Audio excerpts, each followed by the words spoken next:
हमारा टॉपिक चल रहा है पासा, जिसे कहते हैं डाइस, और जो कि सभी एग्ज़ाम के लिए रीजनिंग, आप सभी को पता है कि सभी एग्ज़ाम के लिए जो कॉम्पिटिटिव एग्ज़ाम होते हैं मोस्ट इम्पोर्टेंट है, सभी एग्ज़ाम में रीजनिंग आती है।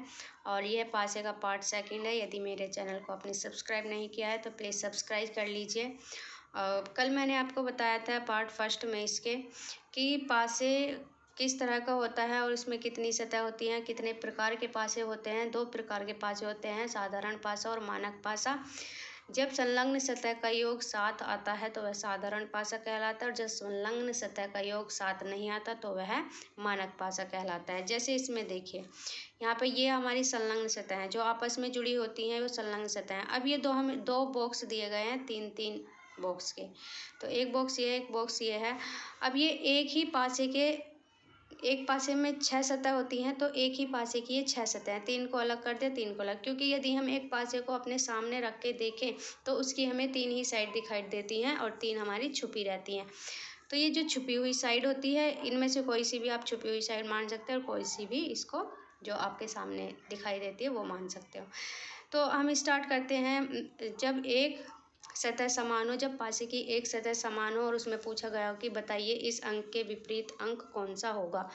तो यहाँ पूछा गया है कि 3 के विपरीत अंक कौन सा अंक होगा जब यह एक साधारण पासा हो। तो हमने क्या करना है, घड़ी जहाँ जो नंबर कॉमन है, देखो इसमें 3 है, इसमें भी 3 है और इसमें भी 3 है, तो एक सतह समान हो गई हमारी।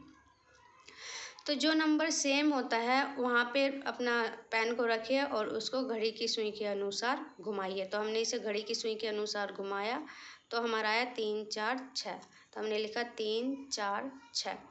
अब सेम इसी को 3 से ही पेन रखेंगे और घड़ी की सुई के अनुसार घुमाएंगे तो 3 2 5। तो यहाँ जाएगा 3 2 5। इससे क्या पता चलता है कि 6 के विपरीत 5 है, 4 के विपरीत 2 है, तो 3 के विपरीत क्या होगा, 1। 1 क्यों होगा, क्योंकि हमारे पास में 6 नंबर्स होते हैं, 1 2 3 4 5 6। क्लियर है। तो 3 के विपरीत 1 होगा, तो हमारा आंसर आ जाएगा इसका 1। इसी तरह से इसमें हैं हम अगले क्वेश्चन की तरफ। अगले क्वेश्चन में कहा है कि 3 के विपरीत कौन सा अंक होगा, 3 के विपरीत कौन सा अंक होगा। तो हमने देखना है कि ये एक साधारण पासा है या मानक पासा है। सबसे पहले तो अब कोई सा भी पासा दिया गया है, सबसे पहले आपको यह नोट करना है कि एक साधारण है या मानक है। यदि मानक होगा आपका तो बहुत इजी हो जाएगा क्वेश्चन को सॉल्व करना। तो यहाँ देखिए, यह एक हमारा मानक पासा। मानक पासा कैसे है, क्योंकि किसी भी संलग्न, ना तो इसमें और ना ही इसमें, किसी भी संलग्न सतह का योग 7 नहीं आ रहा। तो हमने क्या करना है, इसमें 3 के विपरीत पूछा है तो 3 के विपरीत क्या होगा, 4 होगा। क्योंकि हमें पता है कि जो विपरीत सतह होती हैं, मानक पासे की जो विपरीत सतह होती है उनका योग 7 होता है।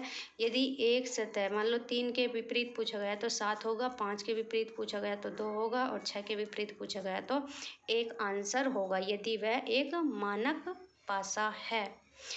क्लियर है। चलिए चलते हैं आगे।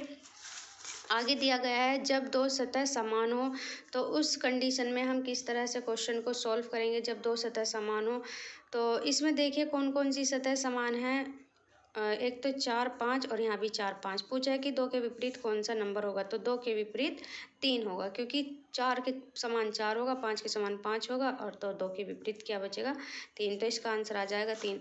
दूसरा क्वेश्चन यही इसी तरह का लेते हैं। देखो इसमें कितनी सतह समान है, कौन कौन सी, 5 और 2, और इसमें 5 और 2। इसमें पूछा है 3 के विपरीत कौन सा अंक होगा। तो 3 के विपरीत 4 होगा, क्योंकि 5 के समान 5, 4 2 के समान 2, तो 3 के विपरीत 4 होगा। बाकी नंबर्स को हम भूल जाएंगे। यदि वो दोनों समान है, 2 सतह समान है दोनों पासों की, तो जो बचेगा वह उसके विपरीत कहलाएगा। जैसे हमारा इसमें 4 5 और इसमें 4 5 को हटा देंगे तो 2 के विपरीत 3। इसमें है हमारा 5 2 और इसमें 5 2, तो 3 के विपरीत 4 होगा। तो हमारा आंसर हो जाएगा इसका 4। आगे बढ़ते हैं। नेक्स्ट पॉइंट है हमारा कि जब कोई भी सतह समान ना हो। सबसे पहले हमने पढ़ा जब एक सतह समान हो, फिर हमने पढ़ा कि जब 2 सतह समान हो। अब हम पढ़ेंगे जब कोई भी सतह समान ना हो। तो इसमें मैंने 2 पासे लिए हैं, एक मानक पासा लिया है और एक साधारण पासा लिया है। अब देखिए इसमें मानक पासा कौन सा है, इस वाले क्वेश्चन को देखिए और इस वाले को। तो बताइए क्या ये वाला मानक पासा है या ये वाला।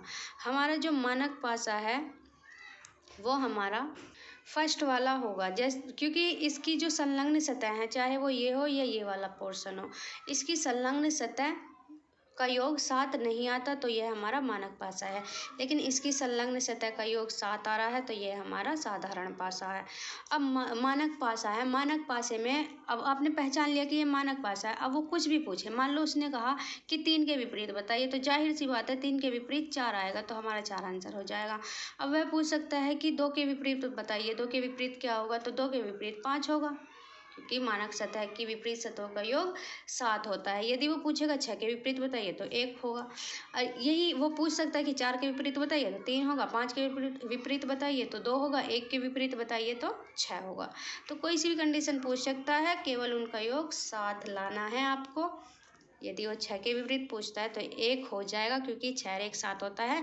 2 के विपरीत पूछेगा तो 5 हो जाएगा, क्योंकि 2 और 5 7 होते हैं। 3 के विपरीत पूछेगा तो 4 हो जाएगा हमारा आंसर, क्योंकि 3 और 4 7 होते हैं। ये कंडीशन मानक पासे की होती है।